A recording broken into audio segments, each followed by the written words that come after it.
Good afternoon, how you doing? This is Vermicomposting Anywhere. So you've heard a lot about vermicomposting, which is, of course, just using your worms to grow things. But let me start you out with the first thing. So when you have a group of worms, you actually own a herd. So that's what reputation we do. And they actually will act like a herd. I'll talk about that a little bit. But we're nationally second, we're known for our items. And the big thing that we do is that we raise redworms to do composting. And we do it all year round. So we don't care if it's winter, if it's summer, anything else, because trash never stops. Organic waste never stops. So we always want to be able to do well with it. So the first thing we have to understand about earthworms, and it doesn't matter if they're redworms, earthworms, along the way, Darwin, father of evolution, was actually really the first vermicomposter. He spent 38 years studying earthworms, and that was his main thing that he did. So we talk a lot about his evolutionary cycle, but what he did is he called earthworms the universal soldier of mankind. And he believed every piece of soil at one time went through the body of a worm. And so this has been an idea that is fairly modern to understand it, but ancient in our understanding of it. So, as you can see, worms are basically a very simple creature. So why do we use earthworms? As you see, they're nice, they're pretty. These are eggs, casings. Inside of there are 2 to 20 little baby worms. And they breathe, you can see this is a system for vermicomposting. This is the essential building block to go anywhere. So essentially, worms will eat material such as organic waste. You've heard a lot of it. And then poop, which is magical, and it has a lot of very great things in it. So, kids love it when I say poop. When I do the kids stuff, I go poop, poop, poop, poop. They laugh. But what it really does is basically that. But what makes them really miraculous is that they eat so very much. Between the bacterial action and between the materials, they will eat half their body weight a day. Now think about it. I mean, that would be like us eating like 100 hamburgers a day, every day. And there's a few of us that do it. Most of us couldn't handle it. And then they're able then to build that. But they're also able to double. So 21 eggs from this to a worm, 42 days from there to breeding, 90 days to full maturity. In other words, once they start breeding, they double their population every 90 days or more. Okay, so you can compost in any size container. So these are our buckets and worm bins. So these are little tiny things. Look. So this is the smallest container that we do. And you can do it on your desktop. There are engineers and people who actually have their worms on desktops. They add a banana peel, they have apple core.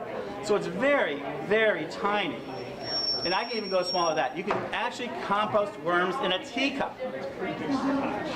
Think about it. As long as you're feeding them, remember, they're highly consumptive. The number one thing that will take out your worms is not feeding them enough and keep them not moist enough. So we got that. And so we got huge systems. This is a 190-gallon system, which can handle up to a ton of material. We raise about 20 pounds of worms in there, and it takes about 60 days to go through there. And you can open it up, there's worms inside. And so you can see that, so that's another size that we have. So you can get into bigger size. This is 51st Street. This is one long worm bed. It was made of materials such as growing home, these sort of landscaping waste, some other materials, and this, the burlap bag. So this was completely consumable. And this is at 50th Street near Ashland. Turn it off. And there we go. That is the field that you just looked at. That is a squash field that literally grew up on top of that worm field you just saw. So you always hear about how nutritious it is. 60 nutrients, micronutrients, microtrace nutrients, and what it does, so the worm's not only just eating. What is composting? Composting is a law of nature. It is not an action. It's not something we do. Composting existed from the first life that passed away. It is an action, a chemical action. It breaks it down. With life, it breaks it down, breaks the molecules so it's available to them. Without composting, life would be on acceleration of just eating everything else around it, reaching its peak, and then dying, and unless there was a way to return that material, such as nutrients, micronutrients, and stuff to the soil, everything on Earth would die. So Earth is a natural composter. That's why I say it's more of a force of nature than it is in the sense of the broadest sense of being an action. We treat it as an action, but it is that. And what it does, it makes the various molecules available for nutrients. Water soluble, really strong and water soluble. So that's why you get some really, that's why it works. And so worm composting is one of those big things that we do to make it faster. There is very few systems faster in nature than the worm system because, well, they're voracious eaters.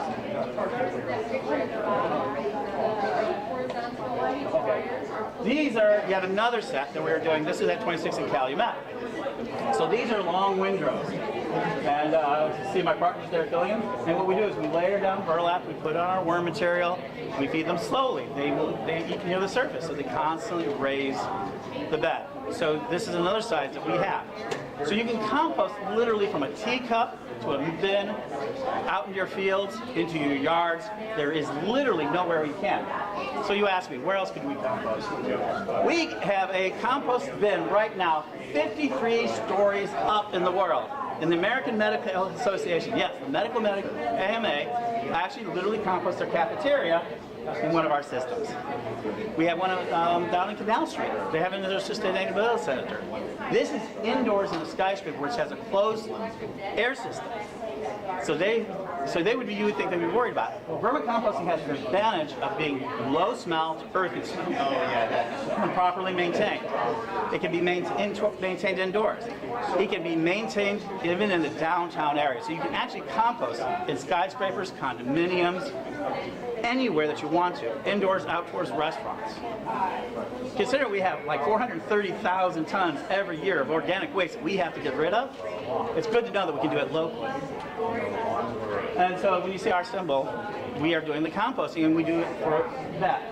So you can do it for yourself, you can do it anywhere you want. So that's basically where vermicomposting happens anywhere. So what you need to be able to vermicompost is very simple. Don't let anyone get complicated. A little bit of paper, a little bit of organic material, a container that can hold moisture without drowning them. You have it as any size you can. So you can grow worms in as little as this space. Because what they do is they love to eat the microbes. The bacterial load that they get in their gut. And that's what they're really eating. So they eat the bacteria, kind of get their enzymes going, spit it back out, bringing more of that into it. So it begins this virtuous cycle. From that teacup, if you wanted to, within 90 days you'd have 2 teacups if you want to divide it. And then you'd have 4 teacups. And then pretty soon you have a small container. And pretty soon you can have a whole herd, remember we talked about herd, that is over a ton. In one of our big systems.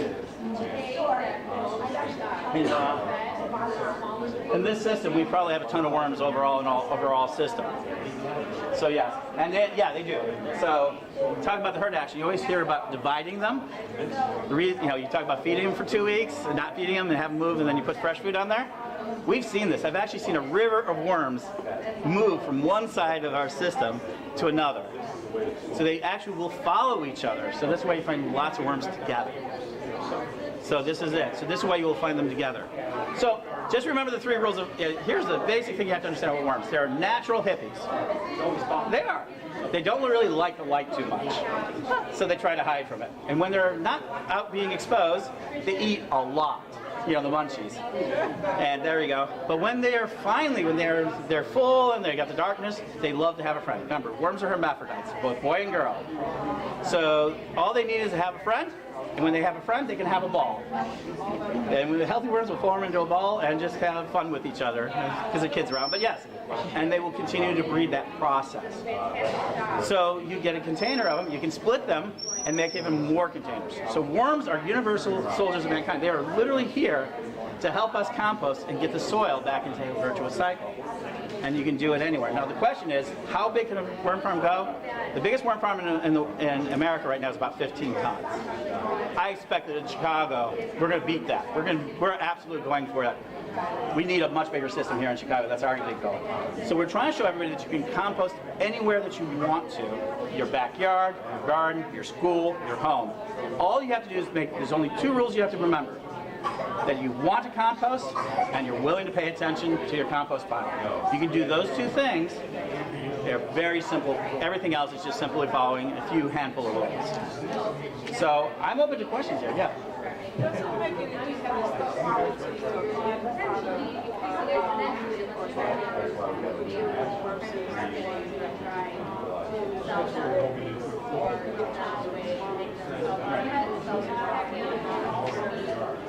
So the question was, is there a difference in inputs, such as using organic material, like truly organic material, labeled organic you mean, versus other material? Okay, so worms will eat, so here's one of the big things. Worms will eat anything eventually because it breaks down. We don't add meat, we don't add a lot of other things to it because of putrefaction, rat attraction. We've actually got bones in our larger systems of that worms have eaten around. But here's the big thing.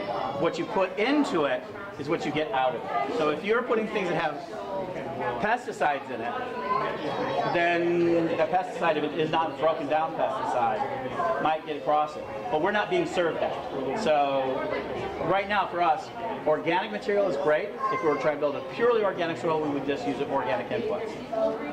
Absolutely. But the quality of the food that you feed is the quality of the nutrients you get out. So absolutely. But virtually everything has nutrients. So let me tell you one thing that has a lot of nutrients in it, but we can't eat it. Burlap bags. Burlap is a heavy nutrient item. It's got a lot of calories in it. It's a lot of nutrients in it, a lot of carbs in it. But for us, we can't digest it. So it's not a food to us, but it is actually food to them. So they can eat a lot of different things. But yes, if you have organic material, you really want to be careful on it. You can actually put a piece of material that's more clean. But the truth is that worms break down everything. Now worms will break down some, now here's the big thing about it, why it's being so much used in the medical world right now. The big thing about earthworms is that 70 days you can get rid of salmonella, E. coli, everything. There is no human vector between earthworms and us in sort of the disease modes and things like that. That's why their soil is so clean. There's no way for that to pass through their system and get passed back to us. So when you have food from the table, it goes into the thing. People always ask me to go into the thing. The worms break it down and they destroy all the pathogens. And 90 days later, it's a clean material. So that's why a lot of medical people, a lot of people are going into it trying to find a way to answer it in that aspect. But yes, inputs make it because they break it down and make those nutrients water soluble. So that's a big thing. Yes? Active, be active, be active, be active. Mousetrap, I'm going to be honest with you. Break up their nests. Do everything you can in your power. Baking soda. You know, lace baking. Surprisingly, not as much as you would think, because it doesn't have that big offensive smell. If you put meats in there and some other things in there, cheese, on the outdoor systems, of course that's going to bring them in. But the fact is, worms break down things so fast, it doesn't send off that smell. So the smell is a very important aspect to rodents and other types of things, so they get attracted. As you see here, we lay down thick layers of burlap bags. So we actually, in order to prevent rodent and rodent infestation, we constantly make a barrier. So we put a barrier between them. So be very, very active about it because there's no other way around it. I mean, it is, I'm not going to kid you. If you let it go and you ignore it, you will have a problem. What causes it from like actually smelling? What causes it? Yeah. So we have one that a worm bit? started, yeah, just let it get started Okay. smelling. So it's anaerobics. It's parts of it didn't get enough oxygen. And for whatever reason, the worms weren't able to repenetrate. You might have a putrefied atom in there, such as a meat product or a cheese product that got passed in there. If you don't have that, it may be compactation on your bottom. If your bottom of your tank might have compactation. And that means the worm compost gets very, very, very heavy. And it will crush itself at the bottom. This is something we've learned, and that will go anaerobic on you. Or you have water stagnant on the bottom. So you have to make sure there's no water stagnant, there's no compactation. Those are the two things. Or it goes anaerobic, which puts off methane, sulfur, and other materials. The reason why vermicomposting does not produce a methane gas. It doesn't produce sulfur gases. It produces carbon dioxide. It produces air for its biggest part. That's why it doesn't use their smell. If you have a smell, compactation, water, something got in there. Just kind of break it up and add more paper. Add more paper. I always tell people, add more wet paper. If you have a problem, just keep adding wet paper. It'll solve itself. They love to solve their own problems. A couple questions. Yeah. So I don't know what it's actually called, but like worm tea, the bleach off the bin. Leche. Yeah. The most single controversial part of worm thing. Yeah. Can I actually use it? I've heard like if I water it down to 1/10 and spray my garden, I can use it. So that is a matter of inputs. If you trust your inputs, then you can trust it out. So what happens is that heavy metals drop to the bottom of your tank.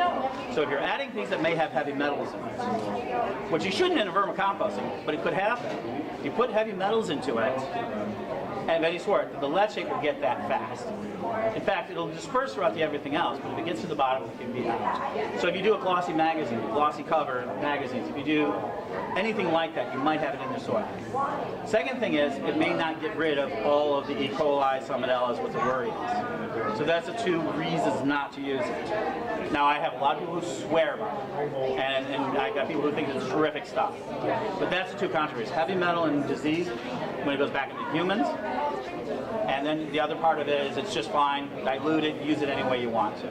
Now, the other part is with that, it's like the bacteria that's in it. Now, do you know, can you keep that? Like I have a gallon jug that I've kept for a year. So we repeat our leche back into our systems.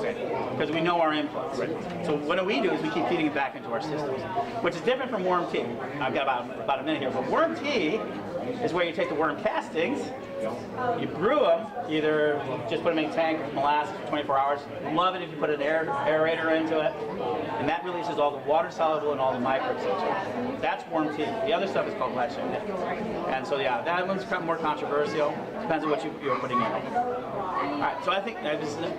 Quick question. I have a bin, and it seems like it's getting too moist. I think it's like, even though I'm not adding much, but just food scraps and paper.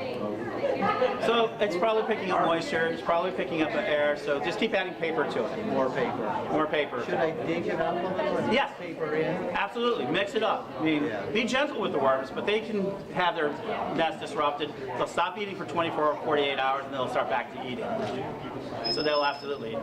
Sense of touch, how that? I'm wondering if you would tell us what you sell. Don't you have products you sell? Oh, sure. Absolutely. Really quick. So what we sell is composting systems.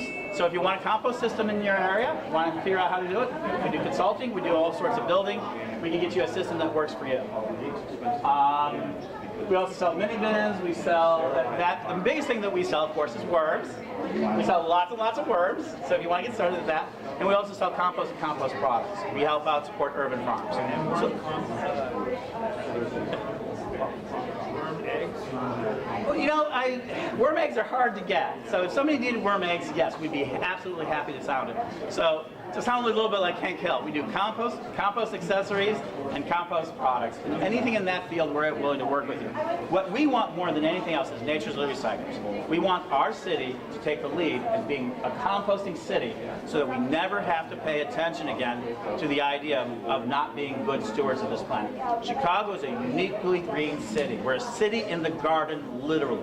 That's the name of our city. And our soil out there needs work, needs help. And the best way we can help it is to do composting. So I love vermicomposting. We do some regular composting, but I don't care how you compost. Get yourself into a composting program. That is the best thing you can do for your city, if you do a good citizen. And if you need help direction, contact us. We're more than happy to help you out. Time's up. Thank you.